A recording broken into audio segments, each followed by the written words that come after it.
Assalamualaikum warahmatullahi wabarakatuh.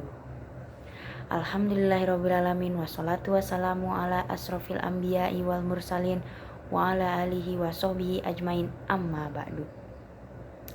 Puji syukur kami panjatkan kepada Allah Subhanahu wa ta'ala karena sudah memberikan kenikmatan beribu-ribu kali kepada kita semua.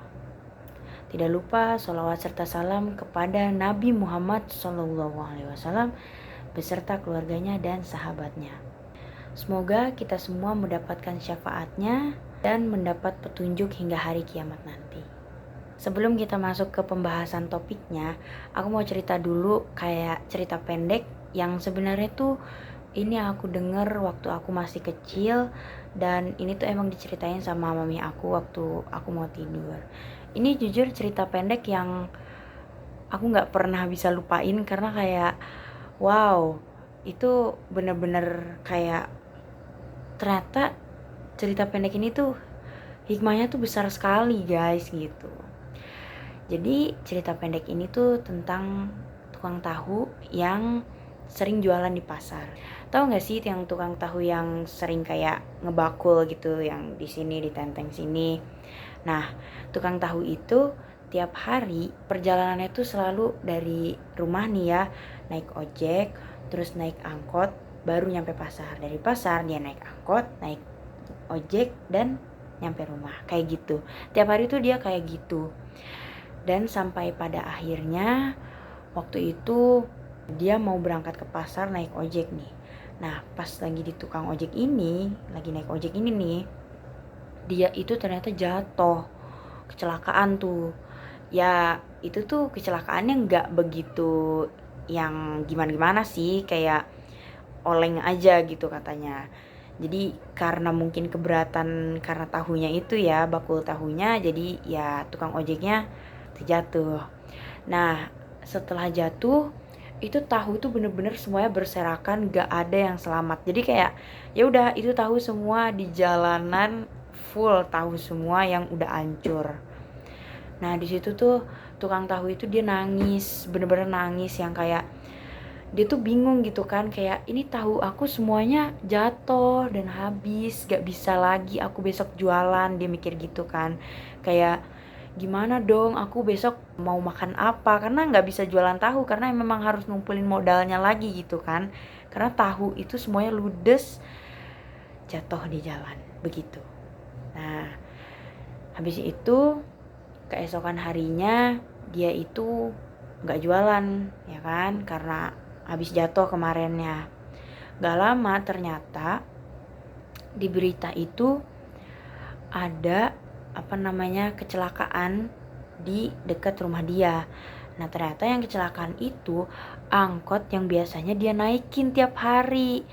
Nah jadi angkot itu tuh kecelakaan sampai menewaskan banyak orang gitu kan.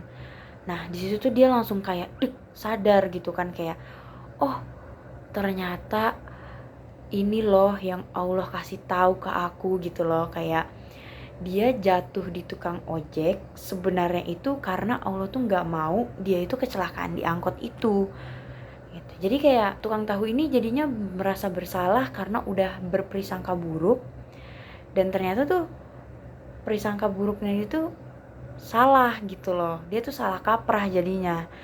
Dan dari situ dia akhirnya kayak belajar dari kesalahan itu, dari musibah itu, kalau ternyata kita tuh cukup berprasangka baik aja kepada Allah Subhanahu wa ta'ala. Kayak gitu dongengnya. Masya Allah banget gak sih dongengnya kayak gitu. Nah cerita yang tadi aku udah kasih tahu ke kalian itu sebenarnya berhubungan banget nih sama topik yang aku mau sampaikan hari ini, yaitu tentang husnuzon. Mungkin kalian tuh sering mendengarnya tuh tentang suuzon ya, karena kan kayak kamu gak boleh suuzon gitu dong ke dia, kayak gitu. Nah husnuzon ini lawan katanya dari suuzon, karena suuzon itu sebenarnya prasangka buruk kan, sedangkan husnuzon itu prasangka baik. Nah jadi mereka itu saling berlawanan gitu. Nah husnuzon ini juga sebenarnya diambil dalam bahasa Arab. Husnu itu artinya prasangka, dan azonnya itu baik. Jadi husnuzon itu berprasangka baik, kayak gitu. Sebenarnya itu berprasangka baik itu ada dalam ilmu psikologis juga. Nah, dan juga ilmu agama Islam. Tapi kalau di agama Islam bukan berprasangka baik, tapi kita sering nyebutnya itu husnuzon begitu. Nah, husnuzon ini tuh apa sih sebenarnya gitu kan? Sebenarnya husnuzon itu merujuk ke sikap atau mungkin bisa kita bilang perspektif orang terhadap suatu hal ataupun suatu kejadian, tapi dengan perspektif yang positif, perspektif yang baik kayak gitu.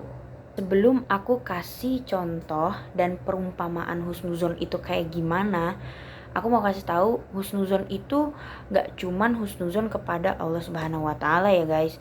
Jadi husnuzon itu dibagi jadi 3. Ada husnuzon kepada Allah, terus husnuzon kepada diri kita sendiri, sama berhusnuzon kepada orang lain. Tapi di sini aku mau fokus dulu ke berhusnuzon kepada Allah Subhanahu wa Ta'ala. Tapi emangnya berprasangka baik itu, hal-hal yang psikologis gini tuh emang ada ya perintahnya gitu kan dari agama Islam? Ada guys, dan ini itu ada di dalam Al-Quran surah Al-Hujurat ayat 12. Dan hukum dari berhusnuzon ini wajib. Jadi sebenarnya itu husnuzon ini penting banget di dalam agama kita. Tapi masih banyak orang yang istilahnya masih belum tahu nih sikap ini tuh harus kita amalkan dan kita aplikasikan ke dalam kehidupan kita sehari-hari. Apa sih isi Quran surat Al-Hujurat ayat 12 itu?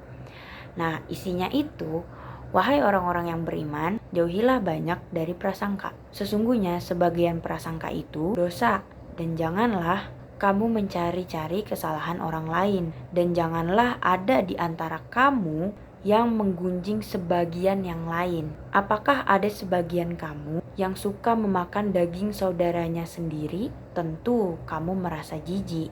Dan bertakwalah kepada Allah, sesungguhnya Allah Maha Penerima Taubat, lagi Maha Penyayang. Terus kalau contoh dari berhusnuzon kepada Allah tuh gimana sih? Nah, aku mau kasih contoh di kehidupan sehari-hari aja. Misal aku ini mau masuk teknik industri UGM. Itu tuh kayak impian aku banget gitu kan. Nah, tapi ternyata gitu, aku tuh masuknya teknik industri ITB gitu kan. Bukan mungkin lagi sih ya, aku akan sedih. Bahkan aku bisa aja nangis gitu kan, karena aku tidak mendapatkan UGM gitu. Karena kan ya, maksudnya yang aku harapkan ini masuknya UGM bukan ITB gitu. Tapi setelah aku sedih mungkin ya, setelah aku nangis gitu, aku harus langsung berprasangka baik kepada Allah. Aku harus langsung mikirnya tuh kayak, oh mungkin ketika aku nanti masuk ITB, mungkin aja aku bisa mengimprove diri tuh lebih cepat gitu kan. Kayak, oh mungkin aku di ITB bisa jadi ini. Oh kalau misalkan di ITB aku internshipnya tuh lebih ini gitu kan. Mungkin pengalaman organisasinya lebih gini gitu kan. Karena ya kita tuh harus percaya gitu kalau misalkan pilihan Allah itu adalah pilihan yang paling terbaik. Karena sebenarnya ya guys, pilihan yang kita mau, orang tua kita mau, itu belum tentu pilihan yang paling terbaik dan pilihan yang paling indah. Karena pilihan yang paling terbaik dan paling indah itu cuma pilihan Allah Subhanahu wa Ta'ala. Begitu guys. Tapi kan susah gak sih kayak untuk berprasangka baik itu? Benar, pasti pada awalnya itu bakal susah. Cuman gimana ya, daripada kita berprasangka buruk dan malah jadi kepikiran, overthinking, mungkin bakal insecure juga, dan mungkin kita bisa aja kena depresi cuman karena kita overthinking akan masalah yang terjadi atau hal-hal buruk yang terjadi. Jadi ya, prasangka baik itu sebuah jalan ninja kita untuk menghindari hal-hal tersebut gitu loh maksudnya. Sebenarnya Allah itu pernah berfirman Aku selalu menuruti persangkaan hambaku kepadaku. Apabila ia berprasangka baik, maka ia akan mendapatkan kebaikan. Adapun bila ia berprasangka buruk kepadaku, maka dia akan mendapatkan keburukan. Kok bisa sih sampai sepenting itu berhusnuzon itu di dalam agama Islam? Apa sih emang manfaatnya? Manfaatnya itu banyak banget, tapi aku punya manfaat yang paling ngefek banget ya. Ini versi aku aja. Yang pertama, kalian itu lebih tenang, lebih damai, dan apa ya istilahnya, gak banyak pikiran lah gitu. Aku jamin 100% hidup kalian bakal lebih bahagia ketika kalian bisa berprasangka baik kepada Allah Subhanahu wa taala. Ketika kalian bisa berhusnuzon kepada Allah, kepada diri kita sendiri dan kepada orang lain. Aku jamin hidup kalian bakal lebih bahagia, bakal lebih tenang. Karena ya kalau misalkan kalian suuzon nih ya, berprasangka buruk gitu kan ke Allah, ke kita sendiri, ke orang lain, itu tuh bakal ngaruhnya ke kita lagi gitu kan. Kita yang kepikiran, kita yang stres juga. Terus juga manfaat yang paling ngefek juga itu dari husnuzon ini tuh kita bisa mendapatkan motivasi untuk memperbaiki diri kita. Dari masalah-masalah yang terjadi, kamu itu harus mikir kayak, oh ada hikmah di balik ini semua. Nah, misal kayak aku gak keterima PTN, lewat jalur UTBK, aku gak keterima PTN. Dari situ aku akan sedih, aku akan nangis. Itu emang manusiawi gitu. Tapi setelah itu aku sadar gitu, aku belajar, oh iya, aku berarti kurang persiapannya, berarti aku kurang belajarnya. Jadi dari kegagalan itu aku belajar banyak hal. Oh iya, kemarin aku lihat soal UTBK-nya tuh gini. Jadinya, oh ya, aku bakal tahun depan aku belajarnya gini deh karena kemarin tuh soal UTBK-nya gini gitu. Jadi pasti akan ada hikmah di balik semuanya, begitu.